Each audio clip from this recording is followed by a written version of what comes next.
Hello team, welcome to another ATP Geopolitics video with myself, Jonathan M.S. Pierce. This is a video about American politics and particularly about one politician, the Congresswoman from Georgia, Marjorie Taylor Greene, incredibly controversial firebrand Republican who has been involved with the QAnon conspiracy theory, has expounded all sorts of weird and wonderful ideas such as Jewish space lasers, has been often roundly criticized for some crazy claims and pretty extreme positions.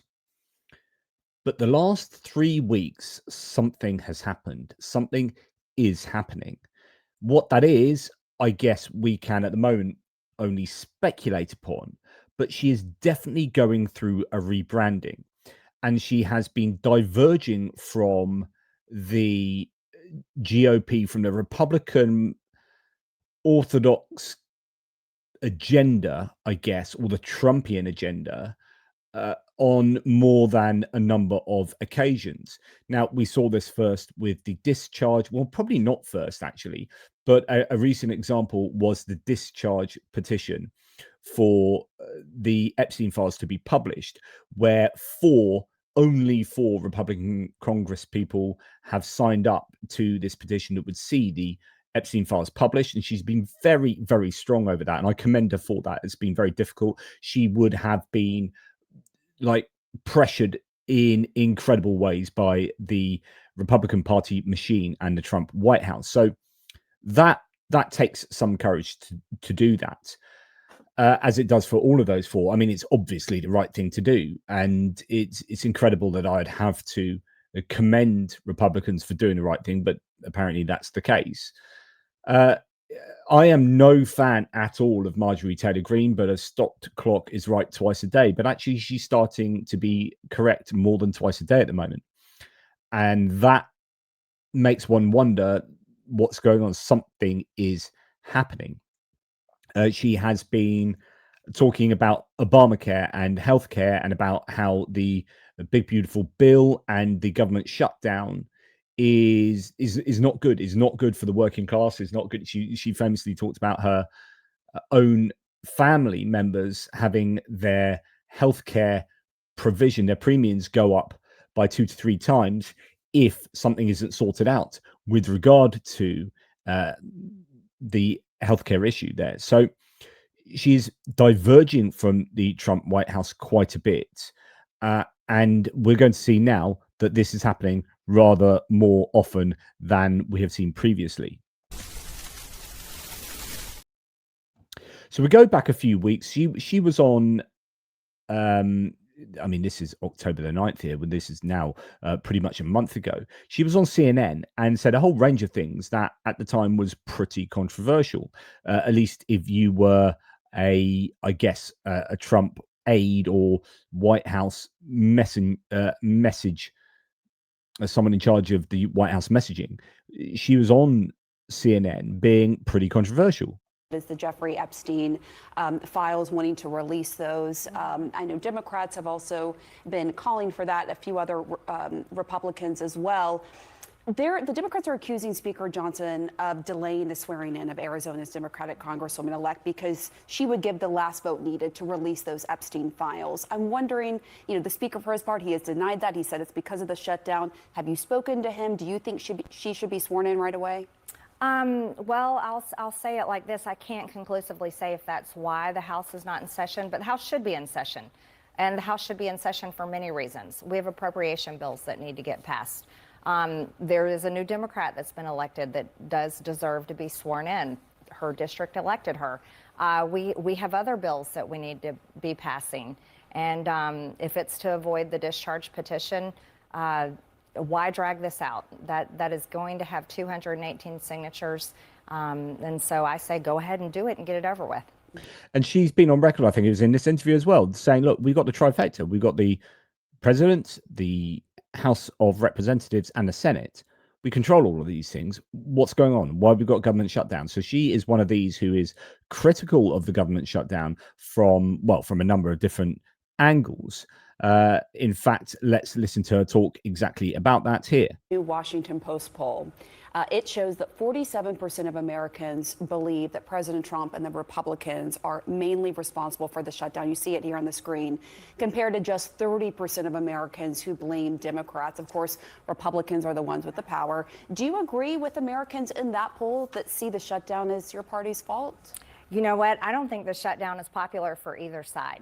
And so I see the shutdown completely different from maybe my party leadership. And I'm not putting the blame on the president. I'm actually putting the blame on the speaker and Leader Thune in the Senate. This should not be happening. And I don't think, look, as a member of Congress, we already have a low enough job approval rating. This shutdown is just going to drive everybody's approval rating that much lower. And so on and so forth. So she's very careful not to outright criticize the president. So she picks these other people to scapegoat, whether it be Mike Johnson on not swearing in the new Arizona District 7 democratically elected congresswoman who would add another signature to the discharge petition. Here she's taking a pot shot at the Senate leader, John Thune. So she's careful in her criticisms, but she is critical of the Republican Party, I think, and of the government. Here she is amazingly talking well, not amazingly, if you kind of understand where she often comes from, but she's very much about America first, not about getting involved in foreign conflicts. I mean, she's deeply against support for Ukraine. So, you know, I completely disagree with her on so very many things, but she's definitely diverging from the White House. At the same time, the relentless bombing of the Palestinian people, and many of them have been just innocent people. They're not Hamas. They're literally women and children, and you can't unsee the amount of pictures and videos of children that have been blown to pieces and are they're finding them dead in the rubble. Those aren't actors. That isn't fake war propaganda. It's very real, and I think that is equally horrific. I want to see an end to it, and I think most Americans do. So taking a position from from a understanding, at least empathizing with the Palestinians there, very interesting for her to do that. And then she's been on CNN again just in the last, I think, 24 hours, because we hear that Nancy Pelosi, the former majority speaker for the House of Representatives, incredible legacy, incredible history that she has had in recent years when she was kind of in power. She was actually very good at being able to get the Democrats mobilized to do things that they're supposed to do and to get unity. And actually, I think she, you know, whatever you think about Nancy Pelosi, she was very good at doing those sort of things that, I mean, it was her job to do that as majority speaker, but my goodness, she was effective. She is, I mean, Nancy Pelosi is the bogeyman for many Republicans, that she is in the crosshairs so very often. But hearing that she's stepping down, Marjorie Taylor Greene, instead of, I mean, if this was happening 2 years ago, Marjorie Taylor Greene would have gone for Nancy Pelosi. But this change of tone is very, very obvious. However, I will praise Nancy Pelosi. She had an incredible career for her party. I served under her speakership in my first term of Congress, and I'm very impressed at her ability to get things done. I wish we could get things done for our party like Nancy Pelosi was able to deliver for her party. So I wish her well in her retirement. However, so that was phrased very well. And just saying, look, you know, we could take a leaf out of her book for the Republicans. But I mean, this is a marked difference for Marjorie Taylor Greene. And indeed, you know, here you have the Daily Mail saying praise for Pelosi. Marjorie Taylor Greene issues praise to Nancy Pelosi in stunning dig to Trump as a firebrand reinvention continues. So this is understanding that she is reinventing herself here, and she's trying to be seen, it appears, as a serious politician, as someone who isn't just going around saying batshit crazy things and attacking the other side. indiscriminately and all the time. Do you remember the time when she was following, was it David Hogg down the sidewalk, down a pavement, just having a go at him with a camera and a microphone, and all these kind of things that she's done in the past, and the aforementioned Jewish space lasers and all that kind of crazy stuff. She is stepping away from that now and is definitely reinventing herself. Here we have her on CNN again, talking about Laura Loomer. So she's putting distance between herself and Laura Loomer. I don't think these two see eye to eye. Laura Loomer is the controversial, I would say, far right, extreme influencer who now has, I mean, she has a position in the White House by, it's not formal, but she has the ear of Trump and supposedly is behind the sacking of something like 6 national security advisors, and is definitely involved in a lot of decision making, Laura Loomer, and is now a member of the Pentagon press team, Pentagon press court, as Pete Hegseth has put in place this diktat that the Pentagon needs to have oversight of anything being reported about the Pentagon, about the armed forces, and then all of the press walked out because they didn't want to sign that, apart from OAN, and then some crazy influencers like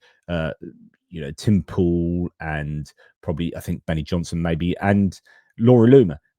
Now Marjorie Taylor Greene is approached on this subject. Thank you very much. The conservative activist and conspiracy theorist Laura Loomer, as you probably heard, she's now credentialed as a member of the new Pentagon press corps after the Defense Department placed rules on reporting that most news outlets refuse to agree to. Does that at all concern you? No, I'll just say good luck with that. Good luck to her being a Pentagon. Good luck to the Pentagon. Yeah. What do you mean by that? There you go. Good luck to the Pentagon there. They're absolutely, criticizing their Laura Loomer very openly. And again, part of this divergence that we have seen. Then very important, her positioning on sort of America first and then on groceries, as we'll see. Is there anything, though, you'd critique or do differently? My critique is not being focused on America first, but I largely blame that on our Congress because I serve in the House. I also, again, though, making sure the criticism is against Congress and not the president, even though the foreign policy decisions about, helping out this country, for example, she was very vocal on Argentina, and she was questioning why the hell in America first are we giving $40 billion of taxpayer money to Argentina to bail them out. But actually, that is a presidential decision. That is the White House making those sorts of decisions. It's not Congress. In fact, the criticism is that Trump is doing things by presidential fiat and by executive order. If you see the graph of the amount of executive orders that have been passed, it should go something like that over time. If you look at Biden and Obama, they go like that. And even Trump was like that, just a little higher, just more over time. And then Trump 2.0, it's like that. Literally goes, it's more than exponential. So he is relying on the executive order so much. I don't think she's correct at all in saying that this is Congress's fault, but she can't openly criticize Trump, so she has to kind of say something like that. Anyway, so blame that on who's advising him in the White House. Keeping him on nonstop tours around the world and nonstop meetings with foreign countries' leaders is not America first. It's just not. I think domestic policy should be the most important issue that the president and the Republican-controlled House and Senate are working on, and that showed up in the election on Tuesday. But that's the president. Does he get some responsibility for? So it's interesting that she said that is partly responsible for the amazing results that the Democrats had in the Tuesday elections, in the New Jersey governor race, the Virginia governor race, the New York mayoral race, Georgia Public Services Committee races, you've got the Pennsylvania Supreme Court races, you've got the Cincinnati governor race, Prop 50 in California. All of these elections were absolute blowouts in favor of the Democrats. And there's been some soul searching that's taken place since then by the Republicans. And one of the things that they have learned is that, you know, the cost of living is an issue. In fact, there is an argument that the present Trump administration is making exactly the same mistake as Biden did, which is when people are saying cost of living is an issue, and you go, well, actually, if you look at the statistics, it's not really an issue, and you kind of you don't address perception versus reality, and in fact, it's a lie. So back in Biden's time, actually, there was some truth there. So you may feel like inflation is bad, but actually, when you look at the data compared to all these other comparable countries around the world, America's doing the best in terms of taming inflation, right? So there's a truth to the narrative there, but then this time around, what Trump is doing is basically lying and saying, well, actually, there is no problem with inflation, and people need to stop bothering about it, and that is just not true. But anyway, we'll come to that in a second. For that. Well, of course. I mean, every president is responsible for the way that they lead, but they're also in a silo of information. And I think that's why after the election on Tuesday, you saw President Trump come out and react differently, probably because they couldn't keep him siloed. And here's the polls, sir, and this is what people are saying. I think he saw for himself, and he's reacted. And she has a really good point there, because I absolutely 100% do think Trump lives in an information silo, in a bubble where his information is curated by other people, and he is a victim of the people around him. And I think Marjorie Taylor Greene definitely understands that. So let's talk in terms of groceries and inflation. And so, you know, one thing that the president said there, and I'm sure a bunch of your constituents and a bunch of people you know in Georgia shop at Walmart and go there. Mm-hmm. The president keeps talking about the Walmart Thanksgiving meal where they put everything together that you buy for the holiday, that it's less expensive under him than it was. So just to give you the context here, Trump said, you know, inflation, we're on top of inflation. We're doing a great job, blah, blah, blah. And then he said, you know,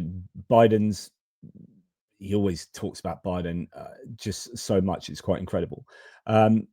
Still, and saying, oh, it's better than Biden. And then he mentioned that there's this Walmart Thanksgiving meal that is priced every year. And he says that it's now 25% lower.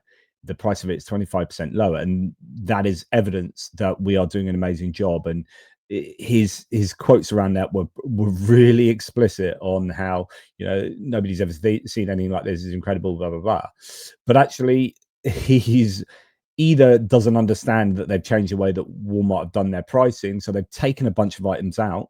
So I think there used to be 20, was it there 25 items, there's now 21 or something, you know, it's comparing apples to bricks, really. Was under President Biden. But actually, when you look at it, it's because it has fewer items in it, and they're the Great Value brand. They're not, they're generic store brand. They're not, you know, name brand. Right. So they're taking items out, and then they swapped in premium brands for the cheap store brands. And they're saying, look, this is the price of your Thanksgiving meal. And then Trump's looking at these figures and say, well, it's 25% less than last year's figures. So we're well on top of inflation. No, the way they've calculated the figures are completely and utterly different. Do you think that he is getting good information from those around him? Or what do you think it is why he keeps repeating something that's not true? Well, I think every president, no matter who they are basically in a cone of information by the people that they have working for them and are around them. So that could be the case here. And certainly I'll give credit to Walmart for offering lower prices. Americans definitely need that. And I'm sure the president was proud to talk about it. And so slightly deflecting, but still admitting that, hey, you know, there's an issue with an information silo here. But we've seen her not just on CNN, we have seen her on The View. So The View is this arguably, you know, very liberal program. I think there's one conservative panelist on there, but The View is a very liberal program. Whoopi Goldberg kind of chairs it, if you like. And to see Marjorie Taylor Greene on The View, just that tells you that she is reinventing herself, that, you know, she's putting herself out there. She's getting her agents to put her in places where you would not expect to see her. Say you don't believe in the QAnon conspiracies anymore? Oh, I went over that a long time ago. I mean, you've changed. Well, no, I haven't changed. I was the victim just like you were of media lies and stuff you read on social media. You all have attacked me many times on this show because of things that you read about me that weren't true. Or clips we've seen. Or clips you've seen The that Jewish space took me out of lasers, what was context. that about? No, but Wait, hold not up, even true. Let's take a second, Yeah, it's been I'm rebuffed. getting the...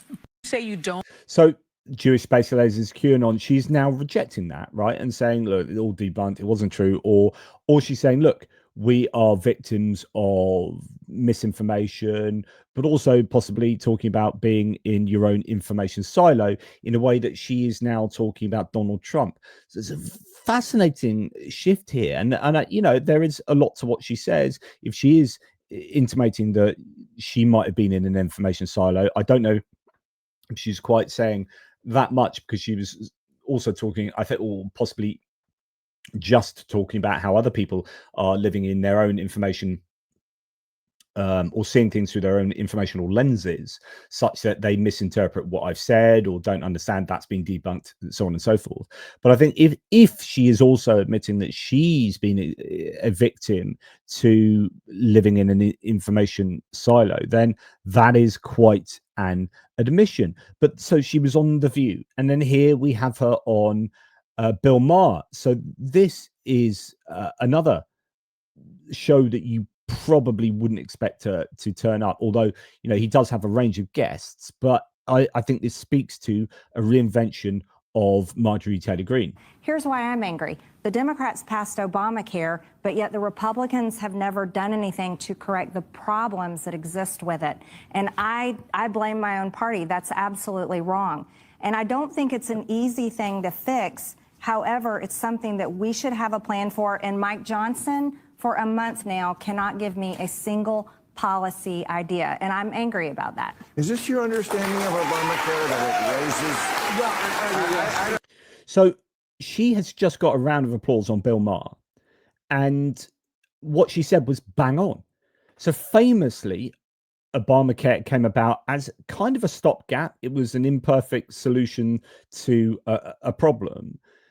And Trump started in Trump 1.0 by saying, look, we're going to give you a new healthcare solution that will replace Obamacare. And they didn't. And then he was pressed on that like every month, just like he was pressed on an infrastructure bill and said, it's going to come next soon. We've got it. We're working on it soon. And he went 4 years of him and the Republican Party not providing any viable alternative to Obamacare. So no healthcare alternatives and no infrastructure bill.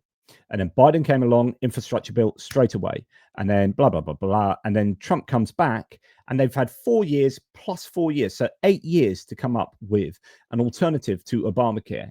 And Trump comes in and still doesn't have a healthcare alternative.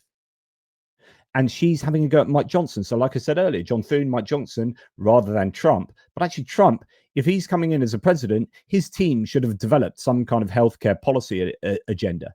And they simply haven't. I mean, it's deeply, deeply unacceptable. It's not good enough. If I was a Republican, I would be super unhappy that essentially the entire policy agenda appears to be some kind of fringe ethno-fascist, Christian nationalistic Heritage Foundation Project 2025 thing, and not a lot of sensible thinking on issues like healthcare and so on and so forth. So she is rightfully, justifiably very angry about this, and is now saying, look, Mike Johnson, again, this is blaming Mike Johnson, but actually it's not just Mike Johnson's fault. It is the Trump administration and the Project 2025 team. They have not provided me with a single answer, single policy idea on healthcare. So here you have Marjorie Taylor Greene going to all these different places, being this outspoken person who is appearing to be somewhat reasonable, rational, calm, positioning herself in a way that's not just going to town on the Democrats at every single conceivable opportunity, giving some props to Nancy Pelosi, saying, I wish we could have done that, attacking John Thune, attacking Mike Johnson, not quite attacking Trump, but you can see it's kind of in there somewhere. She knows which side her bread is buttered. What is going on?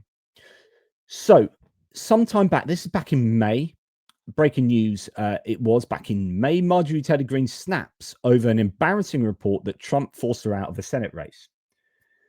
So she wanted to run for this. So she is a representative. For those who don't live in the US, you have 430 odd representatives in the House of Representatives, the lower house of Congress, and they run for 2 years, 2 years, 2 years, 2 years. And you are constantly campaigning because you are up for re-election basically as soon as you've been elected. You're already thinking of 2 years' time. So you're always fundraising and then always campaigning. You're never going to be safe. You get a bit of an incumbency benefit, but essentially you're never safe and you keep having to campaign. So no one really wants to be, if you're a serious politician, you don't want to be in the House of Representatives for too long. Really, you want to go up to be in the Senate, which is 100-seat Senate, and you rule for 6 years. You are in power for 6 years before coming up for election again, a third every 2 years. So she obviously, I presume, says, well, I don't want to be a representative forever. I want to be a senator. But because she's been so controversial, Jewish space lasers and QAnon, blah, blah, blah, no matter what she says about that, she is seen as really controversial. It would be seen as a waste because I guess the Trump administration and the Republican Party are looking at her and saying, you will not win a Senate seat. You are just too controversial.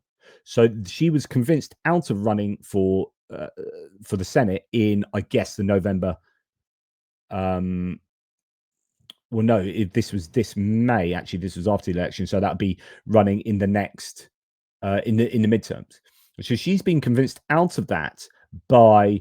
Sorry, I didn't change the screen there. This is the New Republic. She was convinced out of that by Trump and I presume the Republican Party, right? So I assume that if this happened and she is, angrily snapped over this embarrassing for her report, I assume it probably did happen because I would imagine she would want to run for Senate, right? Then more recently, AOC, Alexandria Ocasio-Cortez, who is a forthright progressive Democratic Congresswoman from, I think, Queens, isn't it, in New York. She has come out. This is Fox News reporting. AOC says Trump stopped NTG's potential Senate run, sparking her revenge tour against the GOP. So she is saying, look, Marjorie Taylor Greene is on a revenge tour around the United States, going on The View, going on Bill Maher, going on CNN, here and there.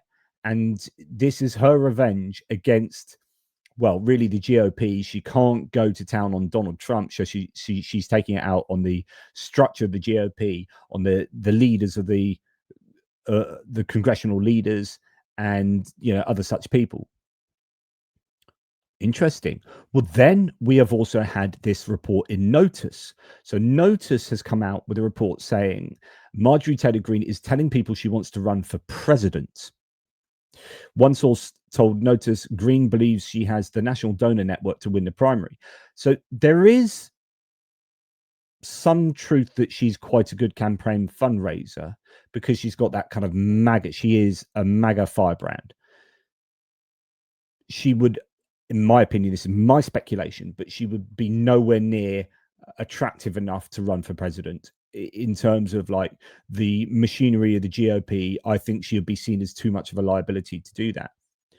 But if she does want to run for president, she realizes that she would need to tone down her rhetoric and become much more of a sensible politician, the sort that you see on CNN, the sort that you see on The View and Bill Maher. You've got to be, if you're going to be a president, you need to be presidential. And if she's going to attract big donor money, she needs to sound a lot more presidential.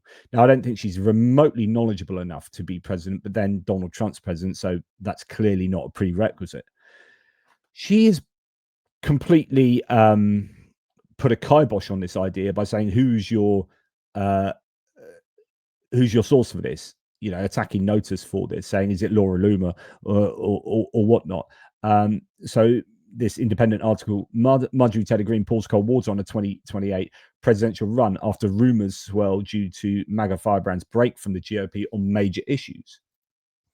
So you've got two potential hypotheses here for why she is being so divergent. One, she was stopped from being a senator by Trump and the GOP, and now she's on a revenge tour.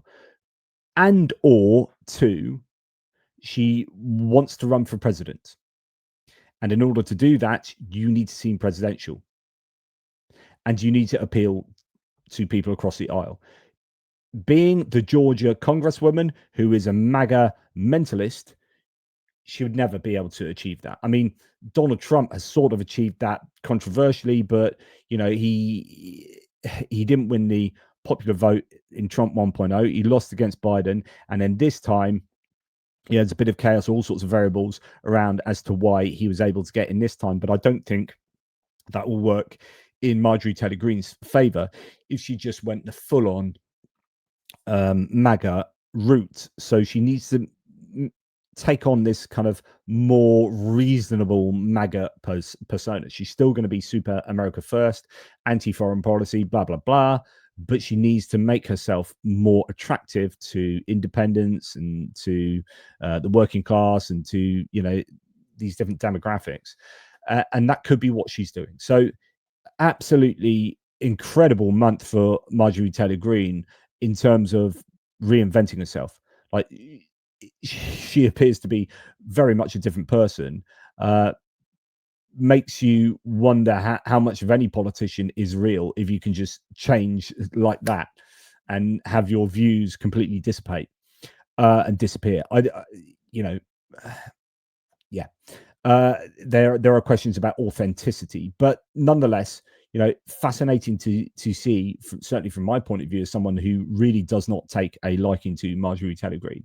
And I guess we have to see where this goes. This could cause a problem for Trump and the White House if you get major MAGA players like Marjorie Taylor Greene start gathering momentum and criticizing the GOP and Trump administration in certain ways. If she then moves from criticizing the Trump administration by proxy or by like attacking Thune and Johnson to attacking, if she moves to attacking Trump with her kind of platform and how notorious she is, her notoriety, I think that she becomes a serious problem for Donald Trump. So yeah, really, really interesting. Let me know what you think. Take care, and I'll speak to you soon.